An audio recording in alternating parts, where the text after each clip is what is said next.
Zambia is on the verge of a general election where President Hakainde Hichilema, once dominant path to re-election, faces an unexpected fierce challenge from opposition leader Brian Mundubile and the Tonse Alliance. Now, despite Hichilema winning in a landslide in 2021, public frustration has surged over persistent real-world pressures. Severe droughts in 2024 and 2025 triggered prolonged power outages and soaring food and energy prices, leaving over 8 million registered voters weighing macroeconomic milestones against their daily living conditions. Now, at the same time, deep emotional and political fault lines continue to shape the race following the death of former President Edgar Lungu in South Africa in June 2025.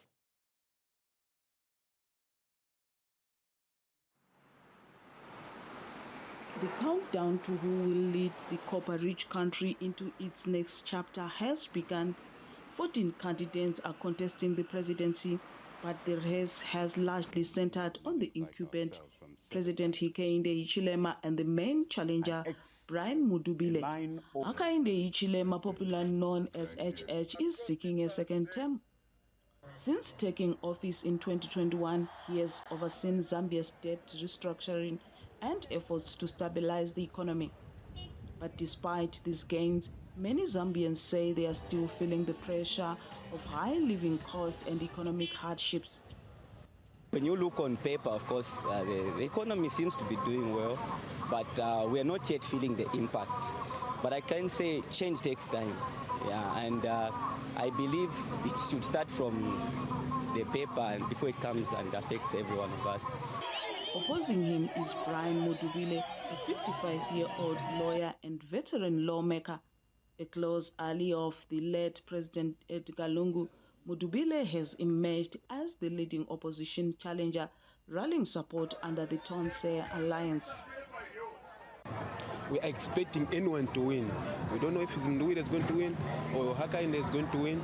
We want just peaceful elections. Anyone who's going to win is going to be our president. That's all. For voters, the choice is about more than personalities.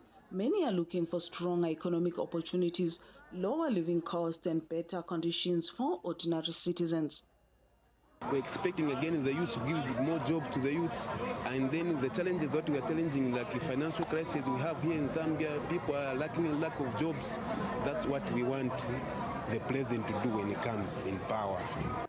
The election will also test the strength of Zambia's democratic and economic trajectory following years of economic reforms and efforts to restore investors' confidence.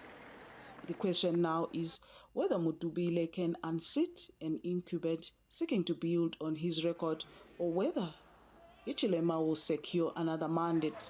As the final hours of campaigning wind down, Zambia faces a defining choice over who will lead the country into the next chapter. 2 candidates, 1 president, 1 decision. For News Central, Bongani Siziba. Bongani, for that report and highlighting all of this. Well, joining us on the conversation, we have we have Jeremy Seekins, Professor of Political Studies and Sociology, University of Cape Town, and visiting professor, School of Public and International Affairs, Princeton. He's in Cape Town, South Africa at the moment. We also have Kelvin Chisanga, an economist in Lusaka, Zambia. And we also have Dr. Abigail Mupambi. She's a global affairs analyst in Harare, Zimbabwe. Thank you so much, gentlemen and lady, for joining us at this time. So let me quickly begin, with Kevin. I hear, Kevin, let me start with you. You are an economist. Let's start with the human reality on the ground. And we did hear one of the respondents say that, whatever is happening has not translated on the ground yet. So we know that President Hakainde Hichilema successfully restructured over $12 billion in international debt. But ordinary Zambians are living through rolling blackouts and soaring food prices following the 2024-2025 drought.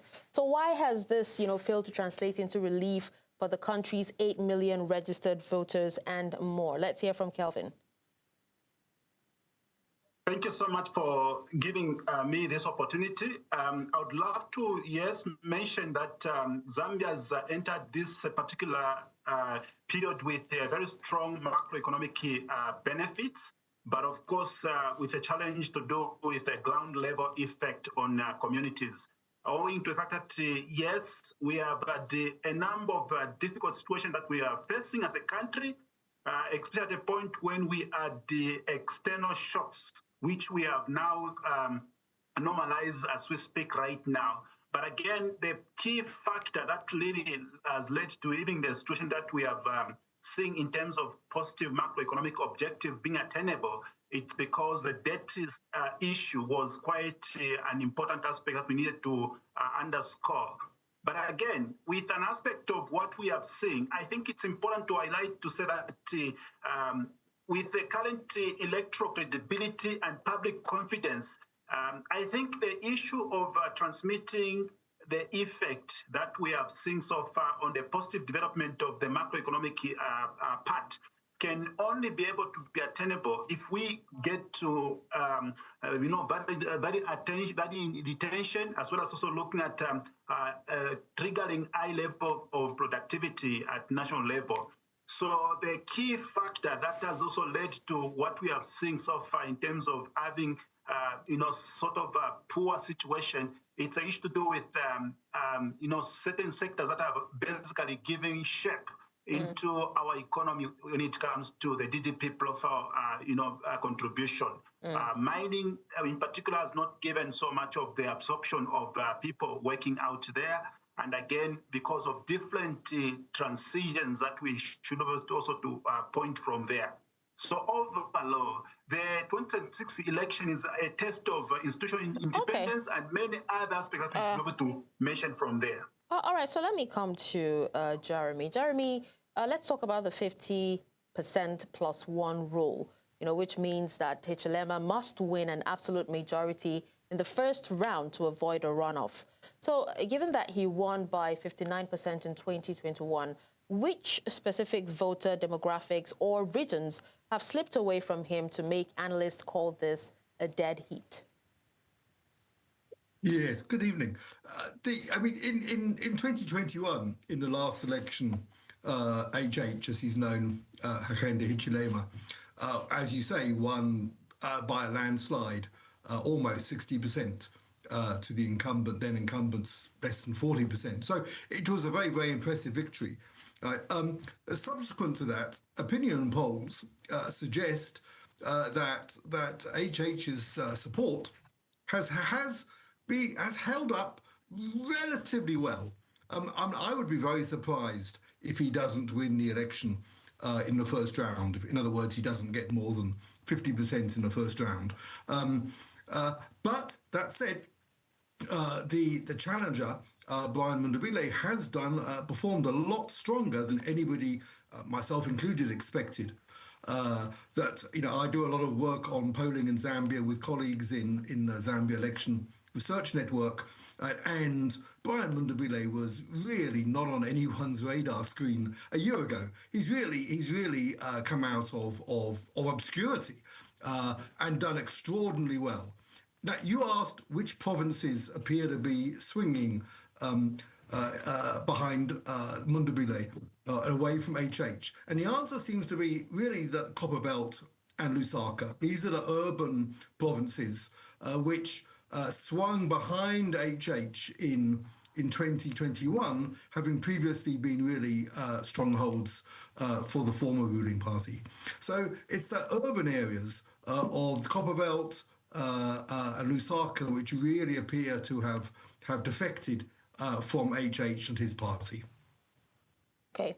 Let's come to Dr. Mupambi now.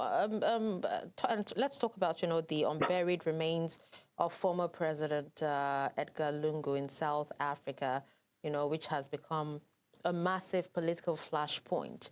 And I'll also love to hear Jeremy's take on this as well. How much of the opposition's momentum in northern Zambia is caused by genuine policy critique versus emotional outrage over this feud between the Lungu family and the state? Well, thank you so very much. It is a serious factor Lungu factor is playing quite a major role in this particular election. Some of the people are coming in as sympathizers. As you may be aware that the body is still not yet buried, and we have seen the opposition rallying behind Brian Mundubile, the Tonse PF Alliance, and in particular the PF cadres actually rallying behind this formation, with some of the candidates like the Sean Tembo beginning actually to promise the masses that soon after the August 13, should they win, they are confident they win, and they are going to announce the burial of the late President Lungu.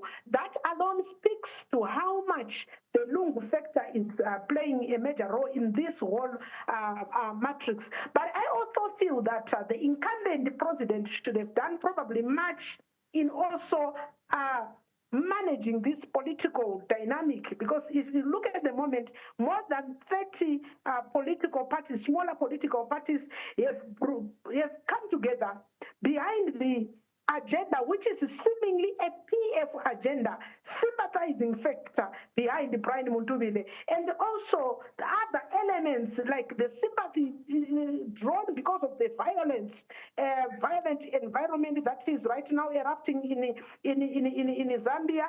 There's a link between what they feel that even the late Lungu, President Lungu, was denied.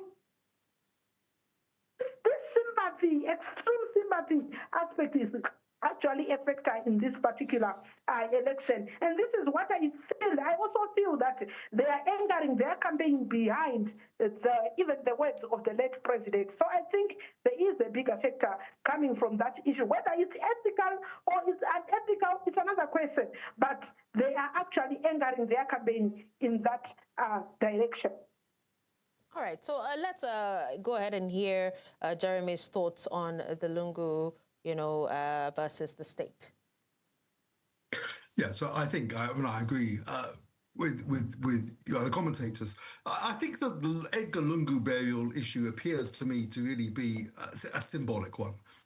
What it really symbolizes for large numbers of voters in those parts of the country which previously has supported not HH's party, but Edgar Lungu's party, the PF. What it symbolizes for them is HH's disinterest, insensitivity to their concerns. So if you're a voter in the various northern parts of Zambia, even possibly you're a voter in Lusaka and Copperbelt, right? You look at this and you say, HH is, he's not a president for all the people. He's actually abusing his power. He's throwing his weight around. And this resonates with a growing anxiety that HH has been deploying some fairly heavy-handed measures. He seems to be a bit of a slide towards a more authoritarian rule than any of us expected. The police have been breaking up some opposition rallies, making it difficult for the opposition and so on. They wouldn't do this, of course, without the presidential instruction. So I think that the Edgar Lungu burial issue is, as I say, it symbolizes growing anxiety about HH, especially in those parts of the country that were never historically his strongholds in the first place. Okay, so let me come back to Kelvin. Kelvin, if you can hear me, Dr. Mupambi did talk about Brian Mundubile, who is heading the Tonse Alliance challenge. But then the coalition itself, we know, has seen or has weathered severe internal splits, court challenges, and factional expulsions. So is the Zambian electorate seeing a viable, united, alternative government in Tonse Alliance? At the moment, it's a mixed situation that we are facing, especially at a point when we have about 8.8 million registered voters. And of course, we're looking at having 14 presidential candidates.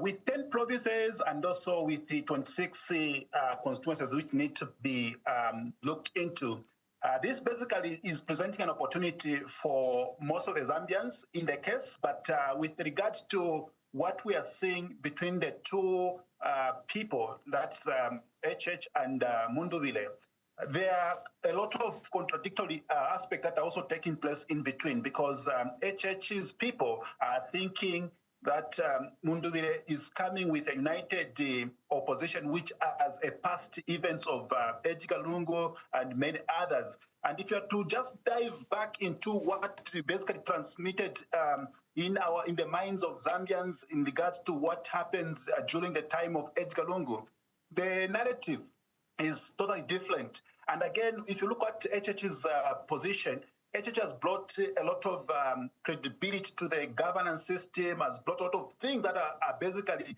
accountable and making Zambia to be more progressive in terms of its outlook. And again, if you also just look at the major aspect of what has been underscored by the current regime, I think there is too much peace. Even when you are to come to the looking at what is basically prevailing in the country, you will not even be able to see as if you are going to election, because there is too much peace. I should be able to put across there. Though there could also be some spotlight of certain pockets of violence that we should be able to highlight, which in any case, the two camps also are blaming each other, saying probably it could be an issue of opposition also trying to make the other party look bad. But what I should be able to just put across here in reference to your question, I think for me, this is a most major democratic exercise which is got considerable significance in terms of trying to change Zambia's narrative as far as economic structure is concerned. Okay. And remember, Zambia has about 35 years of multi-party democracy since 1991. This passive transfer that we see in the Zambian electoral process, basically it's also important for the economic growth of this country. And much more a reputation for Zambia's democratic resiliency model. Yeah. All right. Which has been shown over time as well. All right. Let me come back to Jeremy. Jeremy, let's talk about the fact that Hichilema spent years in opposition, positioning himself as a democratic champion, which it seems, a lot of African presidents have actually done before they came to power. He, as a democratic champion, including surviving prison on treason charges. Yet human rights groups and opposition leaders now accuse his administration of restricting rallies and using state institutions against political opponents. So how does the administration defend itself against claims that it is falling into the same authoritarian habits it once fought? Well, for the most part, the government says they're not doing this. The police are doing their thing, and the Electoral Commission is doing their thing, and the registrars of political parties are doing their thing. So the government is mostly denying that they are really responsible. But I don't think anyone really buys that. I think that the government, the ruling party, the UPND, has clearly abandoned some of its more pro-democratic commitments. In 2021, and after the election, there was, as you say, there was widespread hopes that the HH's election would reinvigorate the checks and balances in the system in Zambia, and to some extent that really has happened. I mean, I think that it would be completely wrong to say that the elections this year are like the elections in the past, when the ruling party just intimidated opponents massively. I mean, the transgressions this year are relatively minor compared to some elections in the past, right? But there are some, and that is a bit concerning. So we'll have to see what happens tomorrow. A big question is turnout, right, in the elections. Right, the president, as you pointed out at the beginning, the winning candidate has to get 50% plus one. So it's really important for the candidates that they get a high turnout in their areas, and preferably a low turnout in those areas supporting the opposition. Now, HH has got overwhelming support, absolutely massive support across his stronghold provinces, Southern Province, Western Province, Northwest Province, absolutely massive, and they'll really be pulling out all of the stops to get their voters out and I'm sure that the police and other state functionaries will be helping. Right? The big question is really whether there's any abuse of power to try and suppress turnout in those areas where voters would not be voting for HH. We're only going to really know, I think, in the coming days, whether there have been abuses of power and voter suppression.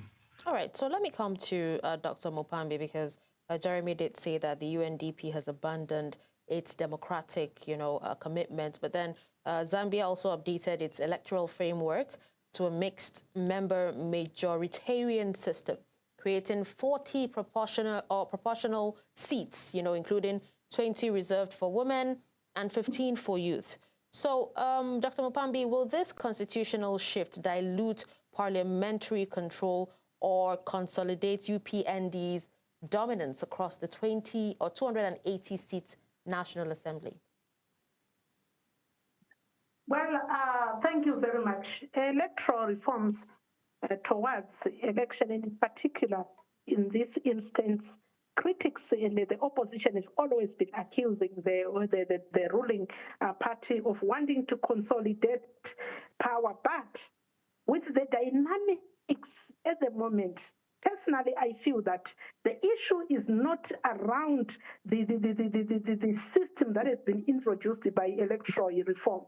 The issue is about the operational environment. Is it allowing all players to participate and benefit within the very introduced reform and the very introduced system? For me, this is the question in the House. This is the elephant in the House. Yes, we have seen reforms even before we talk about this. We saw other radical reforms like the cyber security, like the public Media Reforms Act, and so forth. The question is, within that introduced system, are we having a fair play across the divide? So that whoever who can ascend to those positions, be it by proportional representation, secondment, they can still do that free and fair. For me, this is the issue. And of course, we know that it is common cause that sometimes when these reforms are coming, particularly ahead of an election, it is difficult for people to sanitize the process as independent or as sincere. So I think at the moment in Zambia, for me, having observed these elections coming closer, I have seen less contestations around the very system, but rather the contestations has been around that are shrinking the operational environment and the participatory space, including the cyber security bill that has seen some of the candidates that have been were supposed to be running in this race campaigning freely, like Xavier Shungu, the former intelligence boss, and others campaigning behind bars. So this particular system introduced here that faced a lot of resistance than other supporting reforms that has been introduced towards this electoral season, and bill number 7 being one of them. So I think all this now, when you calculate closely, we begin to probably buy into say maybe all these reforms were a calculated mechanism to shrink the operational environment for the opposition, probably giving leverage to the ruling, because right now, even in the midst of all this, the incumbent hasn't said a word. He hasn't openly condemned what is happening. He hasn't openly actually said a position about the outcries, even as international observers are speaking, even as the Christian community is speaking. So that raises a number of suspicious questions. But I think basically what we are seeing right now in Zambia is actually a concoction of a number of issues and a number of factors and a heating, rising up of political environment ahead of of course, it's now about 2 days away for us to go for this particular polls. The question is, do we have a fair All right. Environment to get these things conducted, Dr. this election conducted. We're actually running out of time, but I'll give the gentlemen 1 minute each to actually speak. I have a question for Kelvin. Kelvin, let's quickly talk about the opposition field features, because Dr. Mupambi said, are they having, enough fair play across the divide? So the opposition field features 14 presidential candidates, including Socialist Party leader Fred Membe and former Foreign Minister Harry Kalaba. So does this fragmented field favor Hichilema, by splitting the anti-incumbent vote? Let's hear from you in 1 minute. Okay, thank you so much. The August 2026 general election for Zambia is becoming a very interesting flashpoint in terms of electoral point for SADC. And again, Zambia coming from a maturing democracy, I think it's important to align it to the economic pattern that has so far cultivated. And again, just to highlight one element here is that this 2026 general election is a true test of institutional independence, political competition, electoral credibility, as well as also public confidence. What we should do to see cultivated here is a common goal where Zambians will be able to be united, because obviously we have seen how it has worked out and how the investment and trade system is also taking place despite having active political campaign. So what I should be able to say, maybe I would close it up to say that we have seen how Zambia has given shape to electoral process in the continent, and we expect anything better than what we have seen so far in the past. So this year is a different year altogether. All right, I'm glad you talked about constitutional and political independence. Jeremy, quickly, we know independent candidates, represent a significant presence on the ballot, with over 300 individuals contesting parliamentary seats. So what does this surge in independent candidacies tell us about, voter trust in traditional party structures? Well, firstly, let me say that the minor candidates in the presidential election, Fred Mbembe, Harry Kabala, appear to really have fallen by the wayside. This really does look like it's going to be a two-horse race between HH and Mundubile at the presidential level. But at the parliamentary level, there are, as you say, very many independent candidates. Right? But this is partly a reflection of the fact that the ruling party, the government, has really disrupted the ability of the opposition parties, especially the former PF Patriotic Front, to put up, and Tonse Alliance as a coalition, to put up candidates in many constituencies. So we think that many of the independent candidates are really, in fact, opposition party candidates who have been forced to run and stand as independents. And we really only know that after the elections. Right. Now, we don't know how much disruption the opposition parties have really suffered as a result of these sort of shenanigans with allowing their candidates to stand in the election at the presidential level. This is really important. I said earlier that turnout is important. But the parties really rely on their parliamentary candidates and so on to mobilise voters at local level. And we don't know how much the opposition party's ability and capacity to mobilise voters has been disrupted by the fact that they don't have party candidates standing in every constituency. So that's a bit of an unknown. I would say, as I said at the beginning, I'd be very surprised if HH doesn't win in the first election. I'd be surprised if the ruling party doesn't win in a majority. Right? But the next election in 5 years' time could look very different. We will definitely see about that. My concern. We will see about that. Thank you so much, Jeremy, Kelvin, and Dr. Mupambi for speaking so passionately, on this particular issue. Thank you so much.